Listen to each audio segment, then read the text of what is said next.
네, 뉴욕 증시 마감 상황 자세히 살펴보는 김선영의 인 USA SH 인베스트먼트 김선영 연구원과 미국 현지 연결해서 얘기를 나눠보도록 하겠습니다. 연구원님 안녕하십니까?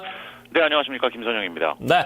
자, 지금 뉴욕 증시 지금 5거래일 연속 지금 하락세를 이어가고 있는데, 금융업체들의 실적도 그렇고요, 원자재 가격도 그렇고, 지금 전체적인 이슈들이 긍정적인 게 지금 하나도 없다는 생각이 들 정도입니다. 어떻습니까? 그렇습니다. 뉴욕 증시가 5거래일 연속 하락했던 가운데 특히 나스닥 지수가 1.5% 떨어지는 등 큰 폭의 하락을 보였습니다.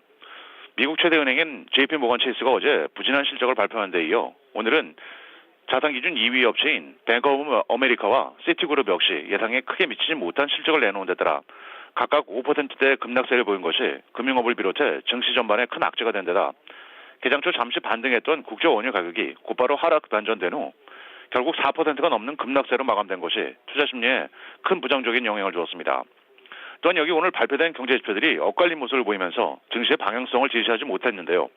지난주 신규 실업수당 청구 건수가 전주보다 19,000건이 늘어나 31만 6천 건을 기록해 예상치를 웃돌면서 4개월 내 최고 수준을 보인 데다 1월 들어 뉴욕 지역의 제조업 경기는 예상보다 다소 개선됐지만 필라델피아 지역 경기는 대폭 둔화됐다는 소식이 투자자들을 혼란스럽게 만들고 있습니다.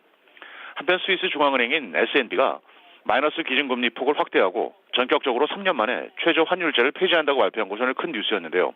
이 뉴스로 스위스 프랑 가치가 한때 40% 이상 급등하고 오늘 국제 금 가격이 크게 상승했으며 유로화의 가치는 하락하는 모습을 보였습니다. 전문가들은 다음 주에 실시될 것으로 예상되는 ECB의 양적 완화 조치를 앞두고 스위스 프랑에 대한 수요 급증을 우려한 S&P가 이번 조치를 결단한 것으로 분석을 하고 있습니다. 업종별로는 금광, 택배, 항공, 의료보험, 그리고 운송업종 등이 소폭 상승했던 반면 금융과 에너지를 비롯해 신용카드, 주택건설, 바이오, 어페럴, 제조업 등 대부분이 하락했으며 오늘 10년 만기 국채금리는 어제보다 또다시 크게 하락해 1.775%의 거래를 마쳤습니다.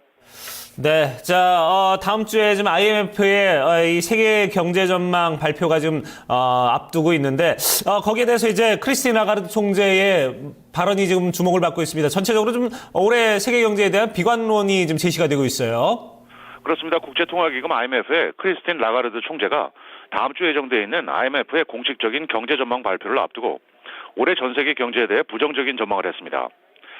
라가르드 총재는 워싱턴에서 가진 연설을 통해 국제 원유 가격의 급락과 미국의 빠른 경제 성장에도 불구하고 글로벌 경제는 강력한 역풍에 직면할 것이라면서 많은 국가들이 낮은 경제 성장과 높은 실업률 그리고 너무 많은 과도한 부채에 여전히 시달리고 있다면서 각국의 중앙은행들이 양적 완화 정책을 취해야 한다고 강조하고 있습니다. 오늘 특징 종목들입니다. 잠시 전 세계 최대 반도체 업체 인텔이 분기 실적을 발표했습니다. 인텔은 예상치였던 66센트를 웃던 74센트의 순이익과 예상에 부합한 147억 달러의 매출을 기록했지만 다음 분기 전망을 다소 보수적으로 제시하면서 현재 시간 외 거래에서 1.5%의 약세입니다. 증권사 미즈호가 아이워치가 예상보다 부진한 판매를 보일 경우 최대 20%의 주가 하락이 예상된다면서 투자 의견을 중립으로 낮춘 데 따라 오늘 애플이 2.7% 하락하면서 나스닥 지수를 끌어내렸습니다. 지난 연말 쇼핑 시즌 동안 매출이 예상을 상회했지만 마케팅 비용 증가를 이유로 다음 분기 실적 전망을 하향 제시한 미국 최대 전자제품 업체 베스트바이가 14%의 급락세를 보였고 미국 2위의 소매업체 타겟은 향후 2년 안에 캐나다 내 사업을 완전 철수한다는 계획을 내놓으면서 1.8%의 상승세를 보였습니다. 대형 냉동식품 업체 필그림스 프라이드는 총 15억 달러, 주당 5달러 77센트의 일회성 특별 주주 배당을 발표하면서 9.7%의 급등세를 보였고 어제 삼성전자가 인수를 추진 중이라는 로이터 통신의 보도로 30% 이상 폭등했던 캐나다의 스마트폰 업체 블랙베리는 오늘 양사가 모두 이 뉴스를 부인한 데 따라 오늘 19%의 급락세를 보였으며 마지막으로 소프트웨어사 어도비 시스템스는 총 20억 달러 규모의 자사주 매입 계획을 내놓으면서 0.5%의 상승세로 거래를 마쳤습니다. 네. 자, 어제 전체적으로 좀 증시를 뜨겁게 달궜던 이 블랙베리 삼성전자 인수 소식, 결국 양업체가 전면적으로 이제 부인을 하면서 이 부분에 대해서 주가의 어떤 조정을 받는 그런 모습을 확인을 했습니다. 자, 경제 지표 일정들도 좀 살펴보도록 하겠습니다. 12월에 생산자 물가가 전달 대비해서 좀 하락폭을 가져왔는데, 시장의 예상보다는 그래도 좀 덜 하락됐다고요? 예, 그렇습니다. 연방노동부에 따르면 지난해 12월 미국의 생산자 물가인 PPI가 최근 3년 만에 가장 큰 전달 대비 0.3%가 하락한 것으로 나타났습니다. 하지만 이것은 당초 0.4% 하락할 것이라던 전망보다는 나은 수준이었는데요. 에너지 가격이 6개월 연속 하락하면서 12월 중에는 6.6% 급락했고 식품 가격은 0.4%가 하락했으며 변동이 큰 이들 항목을 제외한 근원 물가는 0.3%가 상승해 예상치였던 0.1%로 웃돌았습니다. 이로써 지난 1년간 미국의 PPI는 1.1%가 상승했고 근원 지수는 1.3%의 상승세를 기록하고 있습니다.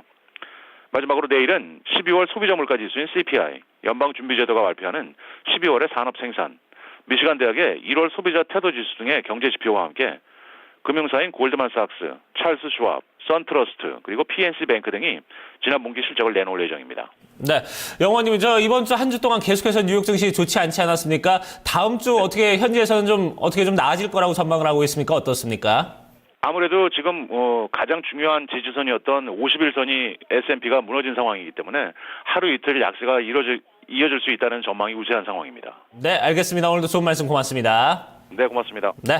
자, 이렇게 해서 뉴욕 증시 마감 상황 살펴봤습니다. 하루 이틀 정도, 지금 더 전망으로 봐서는, 계속해서 좀 하락세를 이어갈 것이다. 이런, 의견을 좀 보여주시기도 했는데요.